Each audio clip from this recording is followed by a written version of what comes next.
Hello সবাইকে, welcome to my another new blog. আজকে দেখো আমি সকাল সকাল চিড়া আর জুস খাচ্ছিলাম। বাইরে এত বেশি গরম পড়ছে যে কিছুই খেতে ভালো লাগছে না। আসলে সামার সিজনটা আমার এত বেশি পছন্দ না, কিন্তু সামারের ফ্রুটসগুলো আমার অনেক বেশি পছন্দ।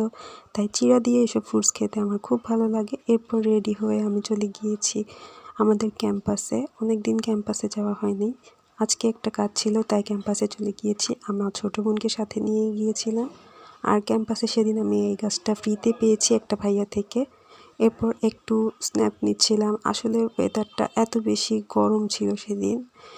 এরপর আমি আমার কাজ শেষ করে বাসায় ফিরে এসেছি।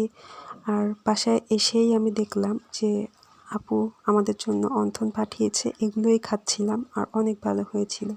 That's all for today guys, আল্লাহ হাফিজ। হ্যালো সবাইকে, welcome to my another new blog. আজকে দেখো আমি সকাল সকাল চিড়া আর জুস খাচ্ছিলাম।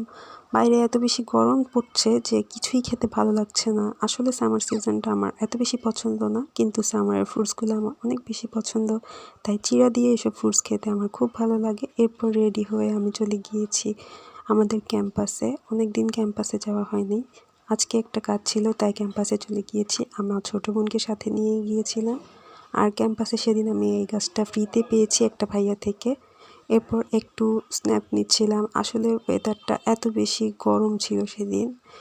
এরপর আমি আমার কাজ শেষ করে বাসায় ফিরে এসেছি। আর বাসায় এসেই আমি দেখলাম যে আপু আমাদের জন্য অন্থন পাঠিয়েছে, এগুলোই খাচ্ছিলাম আর অনেক ভালো হয়েছিল।